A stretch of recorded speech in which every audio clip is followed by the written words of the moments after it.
السلام عليكم ورحمة الله وبركاته، حبايبي واخواتي، وحشتوني جدا. ركز معايا في الفيديو ده عشان هتكلم في حاجات كتير، هتكلم في حاجات كتير جدا. النهارده الاهلي بيفوز على الهلال السوداني في استاد القاهرة وسط جماهير النادي الاهلي، او وسط جمهور الاهلي، بنتيجة 1-0. احنا مش متعودين على السيناريو ده. هتيجي تقول لي طب ما حصلت قبل كده في الوداد المغربي، هقول لك الوداد المغربي ساعة ما كسبناه 2-1، دي حاجة. انما انت النهارده كسبت 1-0 قدام الهلال السوداني، اللي انت كان اخر مباراه جمعت ما بينك وبين الهلال السوداني كسبته 3-0. 3-0، وكان ليها سيناريوهات كده، او كان ليها كده موقف كده الواحد عرف يعديه بال 3-0، وبنفس المدير الفني اللي موجود دلوقتي. يعني المدير الفني ما اتغيرش، يعني هو. بس اللي انا شايفه من ناحيه الهلال السوداني ان هو عنده حافز كبير جدا قدام النادي الاهلي. اي نادي بيلاعب النادي الاهلي يعتبر مباراته قدام النادي الاهلي لما بيكسبها دي لوحدها بتبقى بطوله. بس تعالى بقى اكلمك على ابرز اللي احنا شفناه. المدير الفني مارسيل كولر، انت معاك 5 تغييرات. فين ال5 تغييرات؟ عمر كمال عبد الواحد نزل، وحسين الشحات نزل. في حد تاني نزل غير الاثنين دول؟ ليه ما بتستفدش بالتغييرات بتاعتك؟ علامات استفهام كتير جدا من ناحيه مارسيل كولر. مارسيل كولر اللي تقريبا ابتدى يفقد ثقة جمهور النادي الأهلي، حاجة في حاجة في حاجة في حاجة لحد ما وصلنا اللي احنا فيه دلوقتي.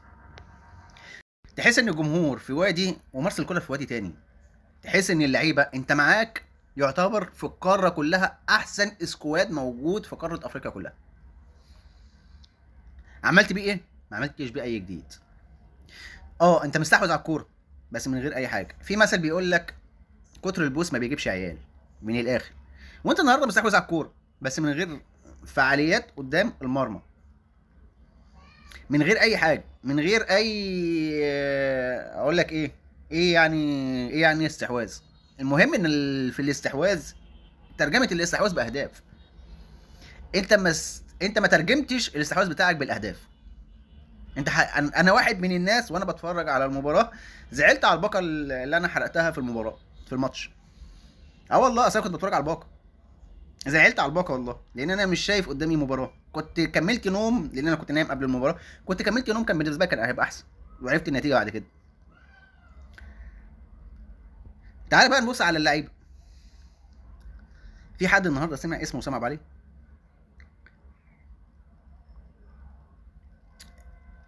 امام عاشور مضيع انفراد ما يضيعش. انفراد بلسم ما يضيعش من لاعب المفروض هو عامل كل حاجه النهارده في المباراه. بس في الاخر احنا كل اللي يخصنا اهداف. اهداف تخليك تعدي من المرحله بتاعت العوده اللي انت هتروح تلعبها في موريتانيا قدام الهلال السوداني، اللي هو كمان 7 ايام بالظبط من دلوقتي. وللمعلومه النتيجه دي مش مقلقاني في حاجه، بس انا كنت محتاج ان انا اطلع من هنا من القاهره مرتاح. ليه؟ انت لما بتكون انك انت الجمهور بتاعك زعلان من النتيجه، انت بتعمل مباراه تقيله قدام ملعب الخصم. يعني في ملعب الخصم بتعمل مباراه كبيره. وطبعا الجمهور اللي هيعمله اليومين اللي جايين دول هيخلوا مارسيل كولر باللعيبه كلها تفوق لنفسها. بس الحاجه الوحيده اللي انا فعلا كنت مستغربها النهارده انك انت وسام ابو علي ما كانش موجود. وسام ابو علي كنا بنلعب ب 10 لعيبه في وجود وسام ابو علي، ما كانش موجود معانا. ودي حاجه احنا مش متعودين عليها من وسام ابو علي. متعودين دايما ان وسام ابو علي يعتبر بثلاث لعيبه بيبقى في الهجوم، اللاعب لوحده بثلاث لعيبه في الهجوم. النهارده مش موجود من بعد الاصابه. وسام ابو علي من بعد ما رجع من الاصابه، وسام ابو علي تقريبا انا شايف ان هو نسي الكوره.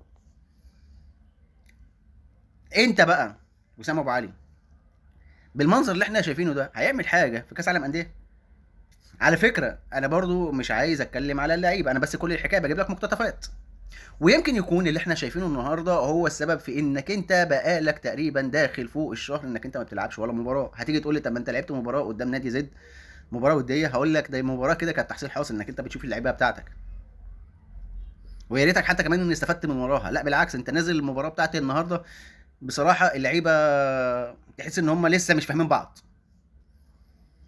باستثناء امام عاشور واشرف بن شرقي. اتمنى من مارسيل كولر ان هو يفوق لنفسه شويه، او يفوق نفسه قدام الجمهور شويه، لان المباراه اللي جايه قدام الهلال السوداني لو انت ما كسبتهاش، او لو انت ما خطيتش مرحله دور ربع النهائي من دوري ابطال افريقيا، فجمهور النادي الاهلي هيقول لك باي باي، ومش هيسمي عليك، ومش هيسمي اصلا على اللعيبه ذات نفسهم. مش هقول لك مثلا على مارسيل كولر بس، لا، على اللعيبه ذات نفسها، لان احنا محتاجين مدير فني متعطش للبطولات. مفيش حاجه اسمها ان انا شبعت بطولات. انت جيت عملت فعلا تاريخ، وتاريخ كويس مع جماهير النادي الاهلي، وجماهير النادي الاهلي حبيتك في كل حاجه انت عملتها من ساعه ما انت مسكت النادي الاهلي، او مسكت توليت التدريب النادي الاهلي، من ساعه ما مسكت لحد السوبر الافريقي. مش هقول لك مثلا من بعد كده، لا، انا هقول لك من السوبر الافريقي، لانك انت ابتديت تفقد ثقه جمهور النادي الاهلي حاجه في حاجه من اول مباراه السوبر الافريقي لحد ما وصلنا اللي احنا فيه دلوقتي. دي الخلاصه بتاعت مارسيل كولر. تعال بقى على الجنب الثاني، نادي بيراميدز بيفوز على الجيش الملكي المغربي 4-1. بالنسبه لنادي بيراميدز اللي هيروح المغرب هيلاعب الجيش الملكي، وتقريبا لو لعب بنص مجهود او ربع مجهود اللي لعبه النهارده قدام الجيش الملكي هيطلع مستريح من دور ربع النهائي، او هيعدي من دور ربع النهائي. بس في حاجه نادي بيراميدز عملتها، ان هي منعت جمهور الجيش الملكي ان هو يحضر مباراه فريقهم هنا في مصر. نادي بيراميدز بقى بيتعامل بمنطق، انا مش هخلي جمهور اي نادي يلعب يعني يكون موجود وانا بلعب قدام اي فريق، وده مش منطق. هل بقى الاتحاد الافريقي هيسكت على كده؟ ما احناش عارفين. بس هل بقى الجيش الملكي هيسكت على كده؟ هتيجي تقول لي ما هو الجيش الملكي كمان ما عنده استعداد ان هو يمنع جمهور نادي بيراميدز. هقول لك فين جمهور نادي بيراميدز؟ هو نادي بيراميدز عنده جمهور اصلا؟ نادي بيراميدز عمل الخطوه دي لانه عارف ان هو اللي هو بيعمله بالنسبه له هو صح، لانك انت نادي ما عندكش جمهور، فبالتالي مش هتخسر حاجه في مباراه العوده. والرد بتاع او المردود بتاع جمهور نادي الجيش الملكي فعلا حصل النهارده، ان هو الجيش الملكي النهارده خسران 4-1، نتيجه كبيره. نتيجه لو انت عملت اللي ما يعمل في مباراه العوده مش هتعرف تعمل اي حاجه. بس المنطق بتاع نادي بيراميدز غلط غلط غلط غلط. احنا ما شفناهوش مع اي نادي قبل كده. غير بس اقول لك على حاجه، الجيش الملكي ملوش علاقه بالكلام اللي انا هقوله، بس انت لو جيت بصيت هتلاقي في نهائي 2022 ما بين النادي الاهلي والوداد المغربي، الوداد المغربي منعت جمهور النادي الاهلي ان هم يخشوا المباراه. لك ان تتخيل ان مباراه المفروض تتلعب في ارض محايده، لا اتلعبت في ملعب الوداد المغربي او في المغرب بحضور جماهيري كامل بالنسبه للوداد المغربي قدام النادي الاهلي. وكمان منعوا جمهور النادي الاهلي او اي حد يخص يا راجل، ده كانوا عايزين يمنعوا مجلس اداره النادي الاهلي ان هم يحضروا المباراه. ف من الاخر انا ماليش دعوه بمباراه بيراميدز والجيش الملكي، بس اللي انا شايفه انه السابقه حصلت قبل كده، فبالتالي لما تيجوا تعاتبوا ما تعاتبوش غير نفسكم بس. هتيجي بقى تتكلم معايا يا عم انت المفروض تقف مع الجيش الملكي، الجيش الملكي ملوش علاقه بالوداد المغربي، مش الوداد المغربي، هو المنطق واحد وهو العقليه واحده في المغرب، هي العقليه واحده. يعني هقول لك برضو الوداد المغربي لما كسب النهائي دوري ابطال افريقيا 2022 قدام النادي الاهلي، بدر بنون لاعب النادي الاهلي، واللي كان قبل النادي الاهلي كان لاعب الرجاء المغربي. يعني المفروض ما يكونش عمل الخطوه دي من الاساس ان هو يروح يبارك للعيبه النادي الوداد المغربي. بس هم عاداتهم وتقاليدهم ان هم لما اي نادي يكسب بطوله، فبالتالي اي لاعب من لعيبه المنافسين بيروحوا يباركوا لنادي الوداد. فبالتالي انا شايف ان هي نفس الحلقه، وفي نفس الوقت نادي بيراميدز حقق اللي هو كان عايزه، طلع بالنتيجه اللي هو محتاجها 4-1، ودي نتيجه مش قليله. لما اروح العب بقى مع الجيش الملكي في مباراه العوده، هخسر قد ايه؟ 2-0. ده لو عرفوا ان هم يعملوها. الحاجه الوحيده اللي ممكن تخلي الجيش الملكي ان هو يعدي من المرحله دي، او ان هو يعدي او يتخطى نادي بيراميدز، لازم يفوز مش اقل من 3-0. 3-0. اي نتيجه تانية بالنسبه لنادي الجيش الملكي غير 3-0 يبقى خلاص باي باي على البطوله. ممكن 3-0 فيما هو عالي، فيما هو عالي، انما 3-1 خلاص الجيش الملكي باي باي. 4-1 يبقى كده تعادل ما بينهم هما الاثنين. فلسه هنتفرج، ولسه البطوله لسه كبيره، وليها سيناريوهات كتيره جدا هنتفرج عليها الفتره اللي جايه، وما احناش عارفين ايه اللي هيحصل. في تصريح كده طلع اتكلم فيه كابتن وائل جمعه، بيقول لك على النادي الاهلي لما خد خطوه ان هو ما يلعبش مباراه القمه. انا كنت شايف، هو بيقول يعني كوائل جمعه يعني بيقول انا كنت شايفه ان هو قرار خاطئ، بس بعد السيناريوهات اللي احنا شفناها لحد دلوقتي النادي الاهلي فعلا كان على قرار صحيح ان هو ما يلعبش مباراه القمه، لانه كده هيكون بيشارك في مهزله كرويه بيلعب فيها النادي الاهلي، او بيستدرج ليها النادي الاهلي في تكمله الدوري. وجي برضه علق على حته صغيره، هو التحكيم المصري دلوقتي بقى مسكر؟ طيب كان ايه لازمه الهجوم اللي كان بيحصل قبل كده بالنسبه لجماهير نادي الزمالك وبالنسبه لنادي بيراميدز؟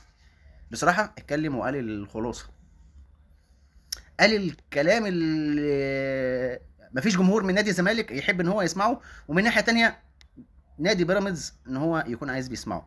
ده غير ان نادي بيراميدز عايز يسحب فلوسه بتاعه مباراه الاهلي اللي هو المفروض تحكيم اجنبي، عايز تحكيم مصري. دلوقتي بقى اللعب ايه؟ عن مكشوف. فادينا هنتفرج الفتره الجايه ايه اللي هيحصل، وما احناش عارفين ايه الجديد بالمعنى الاصح. بس الخلاصه اللي انا عايز اقولها لك، انا واحد من الناس متكيف باللي بيحصل دلوقتي، حتى لو القرارات جايه ضد النادي الاهلي.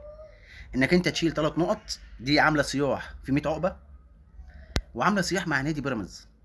انا على قد ما انا كنت زعلان من موضوع انك انت يتقلل من عليك العقوبه، مع العلم ان هو المفروض كانت المباراه تتعاد وكان ليها سيناريوهات تانية بالنسبه لجماهير النادي الاهلي. بس انا بعد اللي حصل ده، وبعد ما كنت زعلان من القرارات الجديده، بقيت مرتاح من اللي انا شايفه من جماهير نادي الزمالك، ومن اعلام نادي الزمالك، ومن نادي الزمالك ذات نفسه، ومن نادي بيراميدز ذات نفسه. فانا بالتالي قاعد متكيف في العيد، شاي وكحك وسكر والدنيا ايه، زبادي خلاط بالنسبه لي، لحد ما نشوف ايه اللي هيتم. بس اللي انا حابب ان انا اقوله، لو حد فاكر ان النادي الاهلي هيسكت على اللي حصل في الفتره اللي فاتت يبقى اهبل، لان اللي جاي هيبقى كتير، واللي جاي هيبقى رخامه على الكل من الاخر. انا دلوقتي طبعا وصلت لنهايه الفيديو. طبعا لو عجبك الفيديو ما تنساش تقول لي رايك في الكومنتات، واتمنى قبل ما اقفل الفيديو اتمنى من كل اخواتي وحبايبي الاهلاويه يعملوا شير للفيديو عشان خاطر الفيديو يوصل لاكبر عدد من جماهير النادي الاهلي. واتمنى قبل ما اقفل الفيديو ما تنساش تصلي على سيدنا محمد عليه افضل الصلاه والسلام. ودلوقتي اقدر اقول لك سلام.